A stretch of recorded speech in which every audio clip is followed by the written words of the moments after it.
नमस्कार, स्वागत है आप सभी का हमारे कार्यक्रम खास मुलाकात में। आपके साथ मैं हूं सोनाली शर्मा। दर्शकों, खास मुलाकात में आज हम आपकी मुलाकात एक बेहद खास मेहमान से कराने जा रहे हैं। एक ऐसी शख्सियत जिन्होंने लगातार कई दशकों से उत्तराखंड के लोक संगीत का संरक्षण करने का कार्य तो किया ही किया है, साथ ही साथ लोक संगीत के प्रचार के लिए भी वो लगातार सालों से कार्य कर रही हैं। जी हाँ, कई पुरस्कारों से सम्मानित और हाल ही में पद्मश्री पुरस्कार के लिए नामित डॉक्टर माधुरी बर्थवाल जी आज हमारे साथ स्टूडियो में उपस्थित हैं। चलिए सबसे पहले उनका स्वागत करते हैं। माधुरी दीदी, बहुत बहुत स्वागत आपका हमारे कार्यक्रम में। धन्यवाद आपका। और सबसे बड़ी चीज़ ये है कि अपने उत्तराखंड के लिए स्वागत उत्तराखंड का। बिल्कुल बिल्कुल, मैं वही आपको कहना चाहती थी कि हम सबकी ओर से आपको बहुत बहुत बधाई। आपने हमें गौरवान्वित महसूस होने का अवसर दिया है, उसके लिए बहुत बहुत बधाई और शुभकामनाएं। बिल्कुल, उसमें जो है ना, कामनाएं तो सबकी ही होती हैं और वो कामनाएं फलीभूत होती हैं। बिल्कुल। तो कर्मण्ये वाधिकारस्ते मां फलेषु कदाचन। तो ये है कि सबकी शुभकामनाएं थी तो वो फलीभूत तो होती। बिल्कुल। तो मैम, आगे बढ़ने से पहले दर्शकों, हमने माधुरी जी के जीवन पर एक छोटी सी वीडियो क्लिप बनाई है और हम चाहते हैं कि आप सब उनसे बातचीत से पहले उनसे और बेहतर तरीके से रूबरू हो। तो चलिए सबसे पहले आपको दिखाते हैं ये वीडियो क्लिप।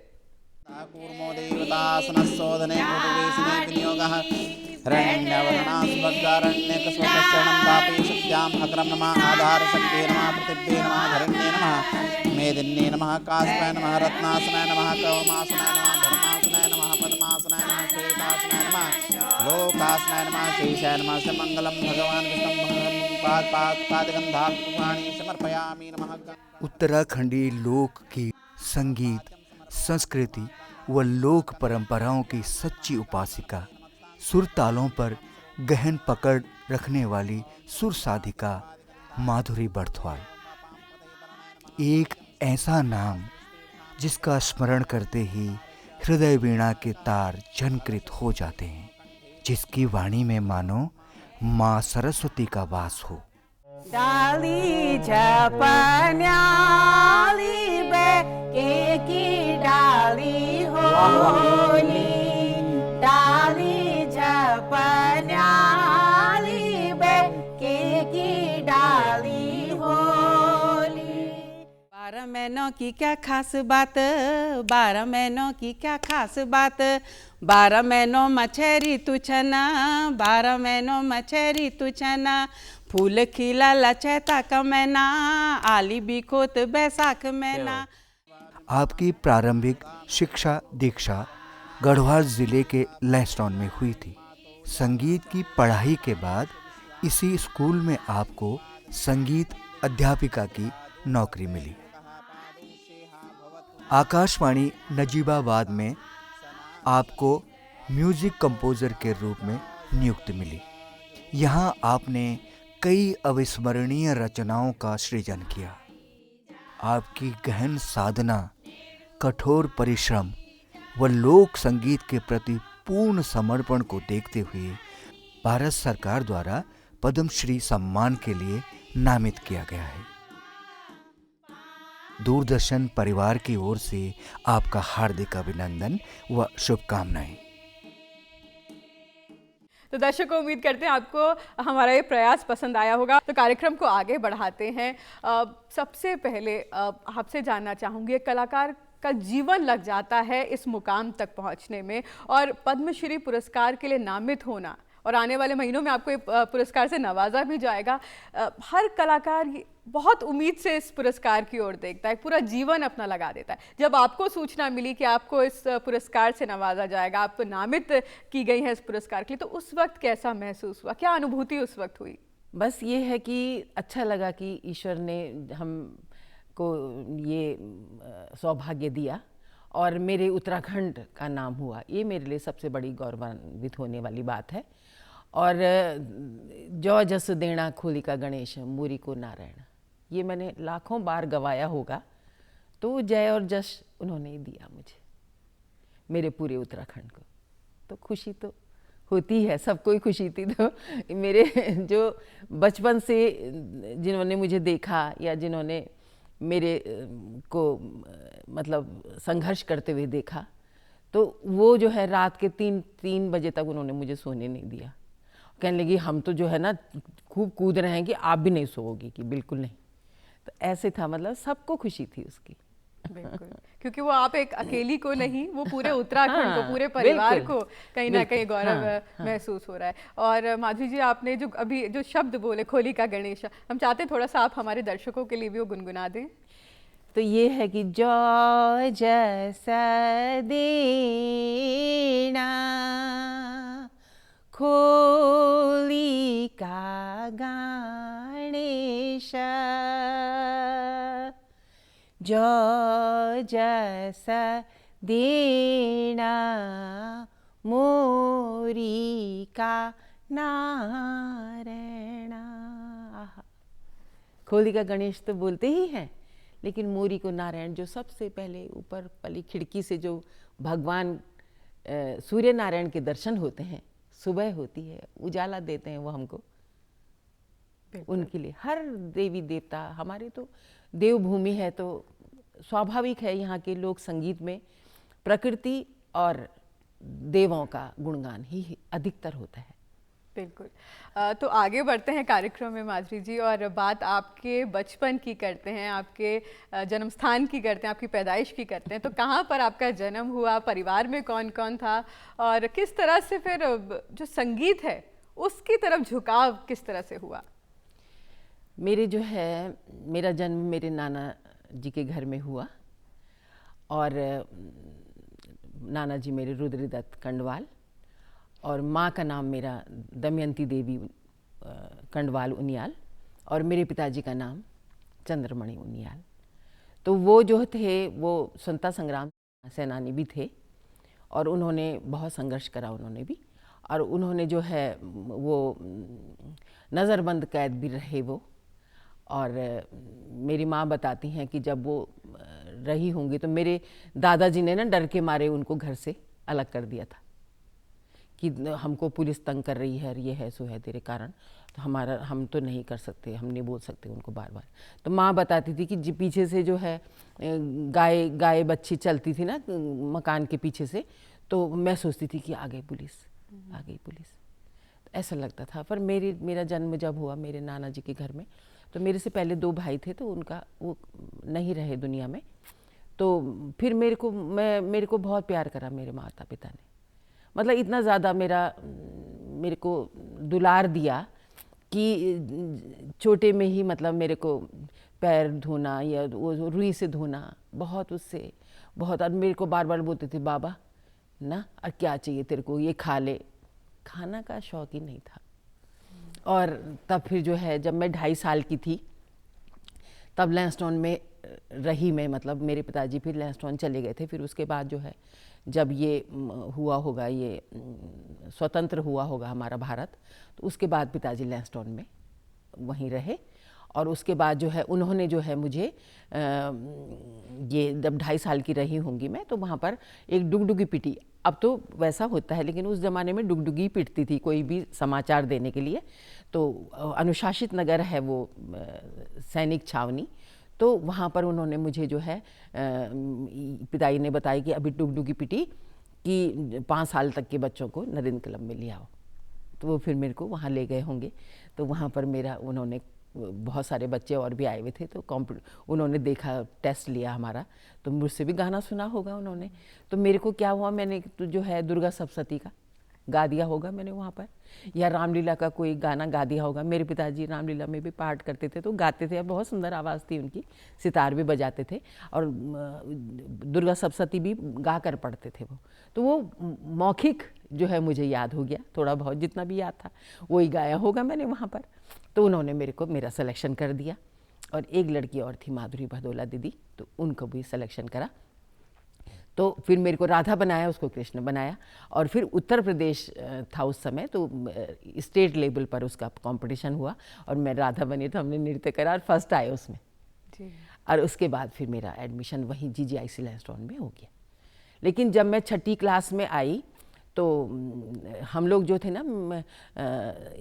ये 6-7 बहनें थी हम लोग, 2 भाई।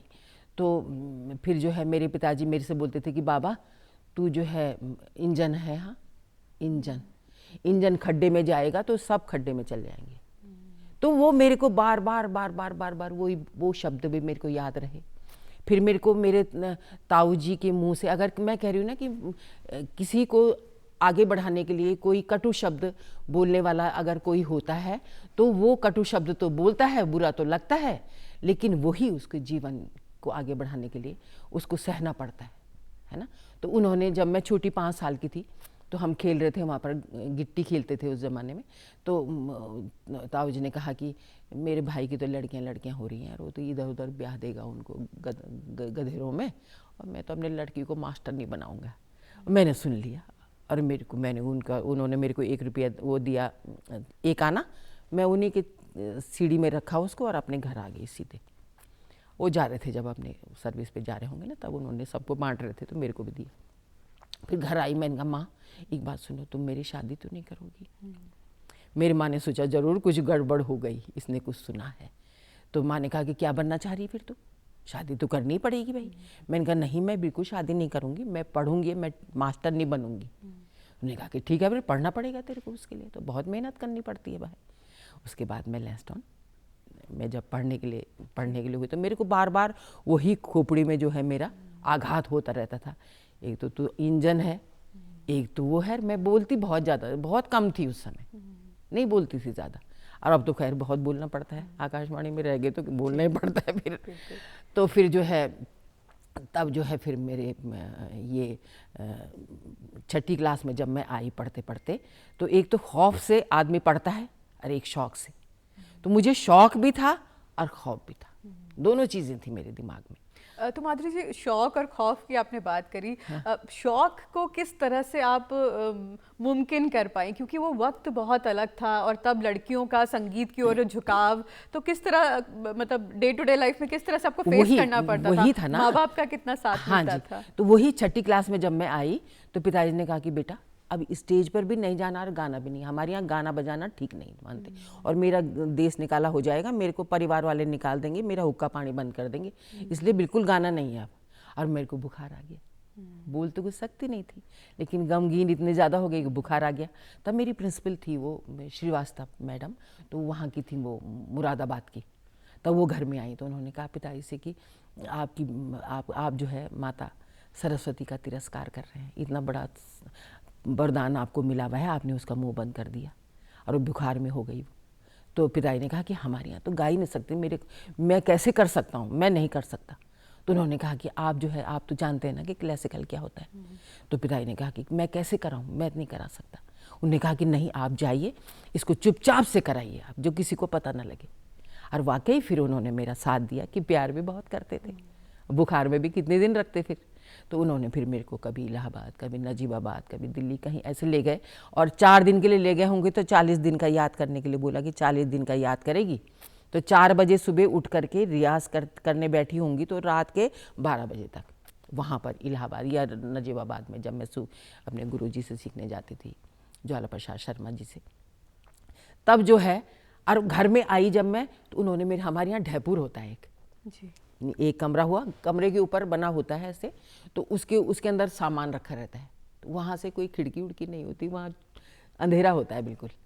तो वहाँ मैं रियाज करती थी बहुत कम आवाज़ में, ताकि आवाज़ बाहर ना हाँ, जाए। पिताजी ने कहा आवाज़ बाहर नहीं जानी चाहिए थी।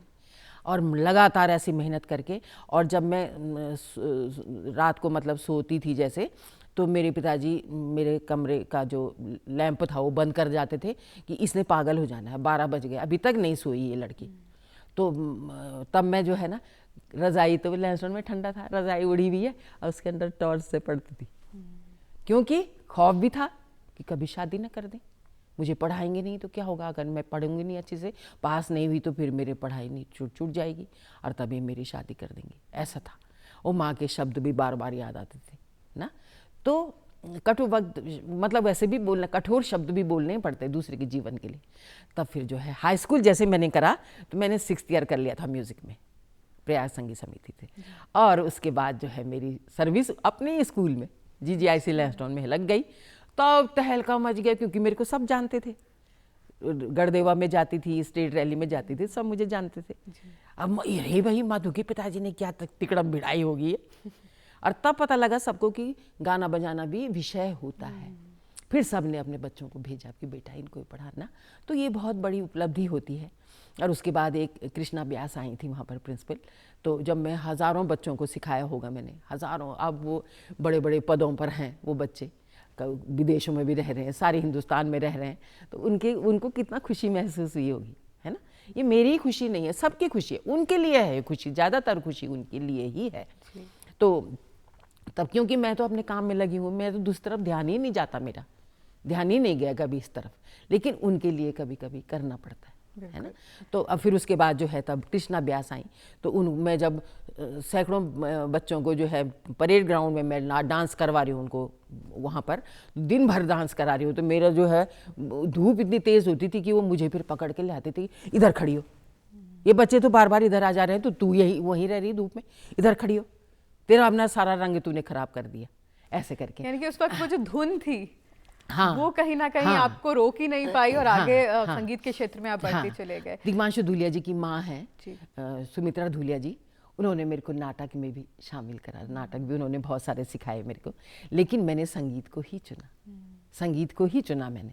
मैं रेसर भी बहुत अच्छी थी, मुझे इसका भी शौक था आर्मी में जाने का, लेकिन उस ज़माने में नहीं जा सकते थे, तो वही देशभक्ति वाली बात, तो ये भी देशभक्ति ही है एक किस्म से, और इसमें फिर मैंने म्यूज़िक को ही चुना। अब हम चाहेंगे हिंदी में कोई आपका कोई कंपोज किया हुआ गीत हम चाहेंगे हमारे दर्शक उसको सुने।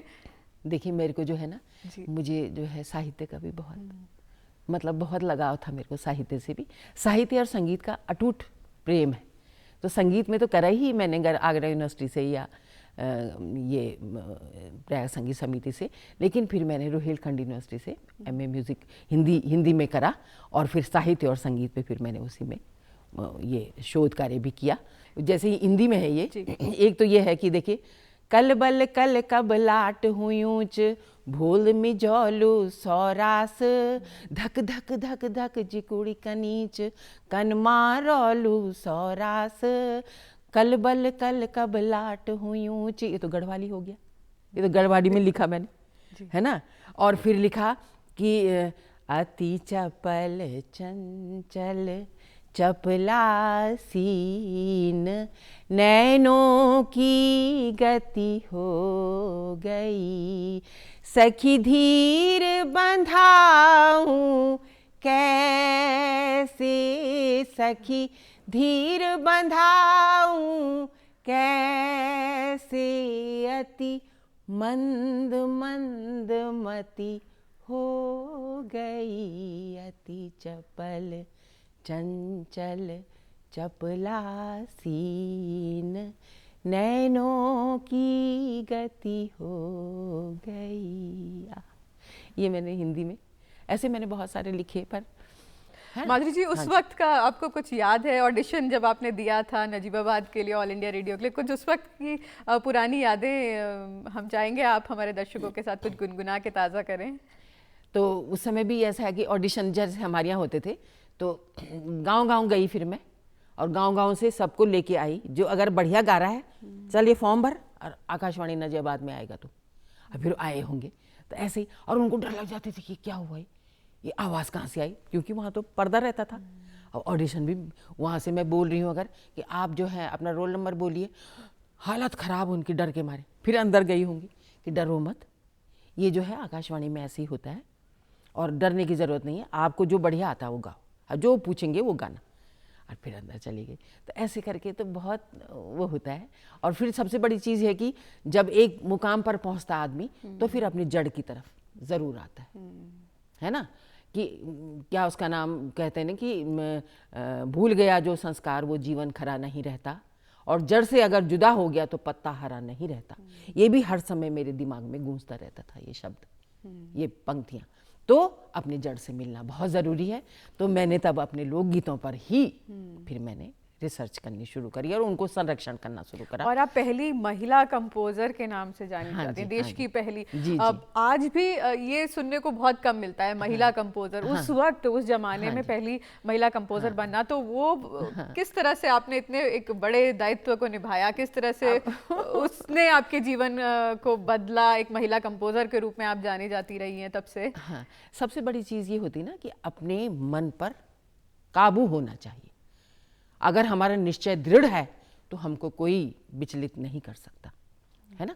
और सबसे बड़ी चीज़ ये है कि मुझे लगाव था अपने उत्तराखंड से, इसलिए मुझे जो है यहाँ की हर चीज़ अच्छी लगती थी और फिर मैंने वो चीज़ सारी जगह फैलाई।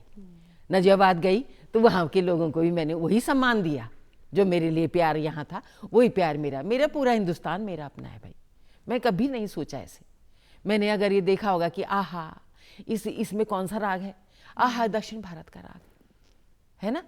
यू दोष रानी तय ग्वालो पीड़ालो राजा विश्वास नी आयो जी सागा मा पद नी सा नी ध प म ग सा, ये राग आहा दक्षिण भारत का राग है। तो कितना चमत्कार रहा, रोज मेरे लिए चमत्कार ही होते थे, है ना। तो इसलिए रोज मैंने नई चीज मेरे को मिली और ईश्वर फिर रास्ता भी देता है, ऐसा नहीं है कि नहीं देता। कुछ कुमाऊनी में हम सुनना चाहेंगे आपकी रचना, जो आप गाना चाहें। मेरी रचना जी, नहीं है, चलिए जो वो भी आप सब गाना कुमाऊनी चाहें। में। हाँ बिल्कुल बिल्कुल। देखो जैसे ये है आहा, ये मैंने जब 6ठी क्लास में थी तो मैंने ये बहन बनी थी मैं फूली गए छुदैना। आहा, वैसे तो बहुत सारे लोकगीत हैं। अलग है तय बिखो त मेरी दुर्गा हरेगे सारे कौती गचाणी मेरी कमर पटेगे, ये छपेली है ना। और फूली गए छो देना नरेणा है गोचे तो मैणा कफुआ बासण बैगो बैणा मेरी बैणा ए गोचे तो मैणा कसी छाई जूली मेरी लागी छनाराई कसी सुरमाई भैंसी पुशुली बिराई धुण की चातुरी कैसी धुण की चातुरी कैसी मालूशाही देना न रहना ए गुचे तो मैना। कोई तो जौनसारी गाना, कोई संगीत, कोई जौनसारी जो है वैसे तो बहुत सारे लोकगीत हैं जौनसारी भी, लेकिन एक है जौनपुरी लोकगीत है ये। टिक्कू मामा छाले दूधे लसी टिक्कू मामा कागा रयो बासी टिक्कू मामा कावा रयो बासी, ये है। तो ये कि माघ महीना लौट के आ गया है, कौवा यही बोल रहा है कि टिक्कू मामा क्या बोल रहा है कौवा, कि यही बोल रहा है कि माघ महीना लौट के आ गया है, अब मेले वे ठेले भी लगेंगे सब और जाएंगे हम। तो ये बहुत बढ़िया रहता था, है ना। तो ये बहुत बड़ी चीज़ है अपने आप में। और उसमें जो है संगीत की कोई ना सीमा रेखा नहीं होती। ये नाटी जो है हमारे हिमाचल में भी गाए जाते हैं। अब इसमें क्या है, पर इसमें रिदम जो है, रिदम का बहुत बड़ा फर्क है इसमें। वैसे तो धागे नाती नक धीना ऐसे बजाते हैं उसमें, ये क्योंकि वैज्ञानिक तौर पे इसको सामने रखना बहुत ज़रूरी है।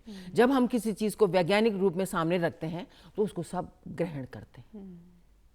तो शास्त्रीय संगीत के निकष पर ही मैंने अपना शोध कार्य किया कि गढ़वाली लोकगीतों में राग रागनियाँ, वही दिमाग में घूम रहा था हमेशा के लिए।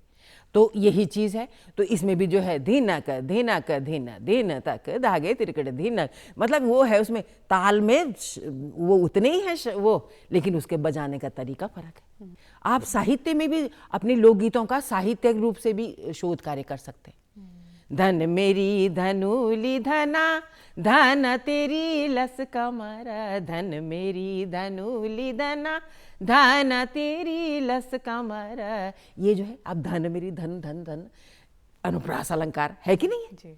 भाषा भी इतनी अच्छी है कि न डाली पैया जामी देवतों का साताना न डाली, आहा पद्म वृक्ष जम गया भगवान का, भगवान के धर्म से ये नया वृक्ष जामा है। डाली अगर हमने डाली बोल दिया उसको तो डाली मने डलिया, और डाली मने लॉ।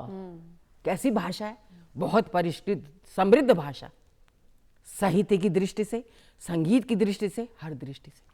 और डाली बोलोगे तो पेड़, और डाली अगर बोल दिया तो डलिया, उसका अर्थ अनर्थ हो जाता है। माधुरी जी, पद्मश्री के लिए आप नामित हो चुकी हैं, और कौन कौन से वो तमाम मंच हैं जहाँ पर आपको सम्मानित किया गया, आपकी प्रतिभा को सम्मानित किया गया? हम चाहेंगे हमारे दर्शकों को आप ये बताएं। देखिए, अब बहुत सारे हैं वैसे तो, आकाशवाणी में भी समय समय पर बहुत बार मेरे को सम्मानित किया गया। एक बार जो है कोई थे, तो वो मैंने अभी देखे वो लेटर ना, जब अब समय मिलता है तो अब देख लेती हूँ मैं कि किसने क्या लिखा होगा। तो उन्होंने लिखा था कि ये चलता फिरता रोबोट है, क्योंकि 9 बजे से लेकर रात 12 बजे तक काम करती थी मैं। चौगुना काम करा होगा, 1 गुनी तनख्वाह ली होगी, लेकिन वो चौगुनी फलती है अब, है ना। तो उसके अलावा जब मैं यहाँ आई देहरादून, तो यहाँ पर एक भाई आया मेरे पास, कहने लगी दीदी आप जो है ना ज़रा वहाँ आना, आप कल आपने वहाँ आना है। मैंने कहा काहे के लिए? कि बस आना है वहाँ। अब मैं चली गई वहाँ, देखा तो वो उत्तराखंड रत्न मुझे दे रहे थे। तो मैंने कहा तूने पहले क्यों नहीं बोला मुझसे कि आप किसी और को दिलवा देती? मैंने ऐसे बहुत बार करा ना कि अगर कोई मुझे सम्मान देने के लिए आए, मैंने कहा भाई उसको दे, वो भी बहुत हकदार है इसकी, है ना, उसको दिलवा दिया होगा। आप ऐसे करती होगी इसलिए। फिर जो है उत्तराखंड भूषण मिला था मेरे को ना, और उसके बाद जो है मतलब ऐसे बहुत सारे सम्मान मिले। अब और नारी शक्ति सम्मान, जो नारी शक्ति सम्मान भी, हाँ। फिर उसमें भी जो है एक लड़का था, वो मेरे पास आया, उसने मेरे पैर छुए, मैंने उसके सिर में हाथ रखा, उसने मेरा हाथ पकड़ लिया कि आप मेरे को, आपको कसम है मेरी, जो मैं बोलूँगा वो आप करोगे। तो मैंने कहा हाँ भाई बोल, क्या बोल रहा तो भाई? उसने कहा कि आप ये बताओ कि आपने क्या क्या करा। और उसे सारा लिख लिया, और उसके बाद 2 बच्चों ने लिखा, और उसके बाद सिग्नेचर कराया और वो भेज दिया। फिर जब नारी शक्ति पुरस्कार के लिए मेरे लिए वहाँ से आया, तो मैं पता नहीं कहीं गई थी, वहाँ से आ रही, तो तब उन्होंने मेरे को बताया कि आपको बहुत बहुत बधाई हो। मेरे को हैरानी, मैंने कहा 4 शब्दों में क्या दिया है इन्होंने? कि 4 शब्द नहीं है, 4000 शब्द हैं ना। तो तब उन्होंने भी मेरे को बहुत इसके लिए करा कि आपको उसके लिए बस हम नहीं तो लड़ाई करेंगे आपसे। माधुरी जी, आज की जो युवा पीढ़ी है, क्या मानती हैं आप, क्या कमी है या क्या चीज़ें लोग नहीं कर पा रहे हैं कहीं ना कहीं लोक संस्कृति, लोक संगीत के माध्यम से आगे बढ़ाने के लिए? तो आप युवाओं को इस ओर जो बढ़ना चाहते हैं, उनको किस तरह से अपने आप को परिपक्व करने की ज़रूरत है? क्या चीज़ों पर ध्यान देने की ज़रूरत है ताकि लोक संगीत को बढ़ावा मिल सके उत्तराखंड के? सबसे पहले तो ये है कि हमारे, चाहे किसी कोई भी कारण हो इनका लुप्त होने का, कुछ भी कारण हो सकता है, लेकिन हमारा सबका फर्ज बनता है और हमारा कर्तव्य है कि हम अपनी संस्कृति को पुनर्जीवित करें, है ना। तो अभी तो खैर मैं हूँ इस समय, तो मेरा फ़ायदा उठा सकते हैं, है ना, उनको उठाना चाहिए।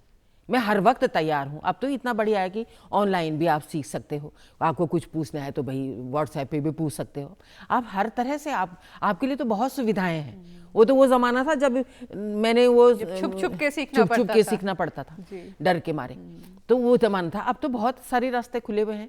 अब एक पुल बना हुआ है नदी के ऊपर, अब चींटी भी पार हो जाती है। बस देह होना चाहिए, लगन होनी चाहिए। लगन होनी चाहिए। तो उन लोगों को क्या है कि अपनी भाषा सीखें। सबसे पहले भाषा का ज्ञान होना बहुत ज़रूरी है ना। और मैं सभी माता बहनों से भी अब ये उनसे मेरी विनती है कि वो अपने घर में अपने बच्चों से गढ़वाली में बात करें, कुमाऊनी में बात करें, जौनसारी में बात करें। जौनसारी में तो फिर भी हमारा ये अभी कल्चर है, लेकिन फिर धीरे धीरे लुप्त होता जा रहा है। तो बहुत ज़रूरी है कि अपने बच्चों से अपनी भाषा में बात करें। भाई वो भी तो एक हमारी भारत की भाषा है भाई, है ना। तो उसमें ये क्या है कि तेरी भाषा प्राण, ये कुछ नहीं, तेरा मेरा कुछ नहीं, हमारा है। और दूसरी चीज़ ये है जब वो इस भाषा को ज्ञान हो जाएगा तो वो फिर अपने गीत भी रचेंगे, तो वो सुगम संगीत में उनका नाम भी होगा भाई, है ना। वो सुगम संगीत है, लेकिन लोक संगीत को वो अगर प्रिजर्व करेंगे तो अब मैंने जो है, अब जैसे इसमें लॉकडाउन में थी मैं, तो मैं तो पागल हो जाती जी, है ना, क्योंकि रोज सिखा रही हूँ मैं, तो पागल हो जाती। पर संगीत ऐसी चीज़ है, संग ही तो है, वही है संग में बस, है ना। और उसमें जो है फिर मैंने इतनी सारी किताबें लिखी, टाइप करना सीखा, वो सभी लिखे, और उसको बाकायदा वैज्ञानिक तौर से उनकी स्वरलिपि बनाई। वो मर नहीं सकता अब वो लोकगीत, वो मर नहीं सकता। वो अब अमर हो गए वो लोग गीत, बिल्कुल। क्योंकि लिपिबद्ध हो गए। अब तो उनको इतना बड़ी सुविधा उनको मिल गई, संगीत विषय लें और उसके बाद उनका विश्लेषण करें, है ना। तो उनके लिए बहुत कुछ रास्ता है, पर वही है कि अब भावना होनी चाहिए। बिल्कुल, बहुत बड़ी बात आपने कही हमारे दर्शकों को माधुरी जी। और समय की कमी है, समय का अभाव है, मन तो नहीं कर रहा इस बातचीत को यहाँ पर अंत करें, लेकिन आप हमारे स्टूडियो में आई, हमारे कार्यक्रम के लिए आपने समय निकाला, आपका बहुत बहुत शुक्रिया। धन्यवाद, धन्यवाद सबका।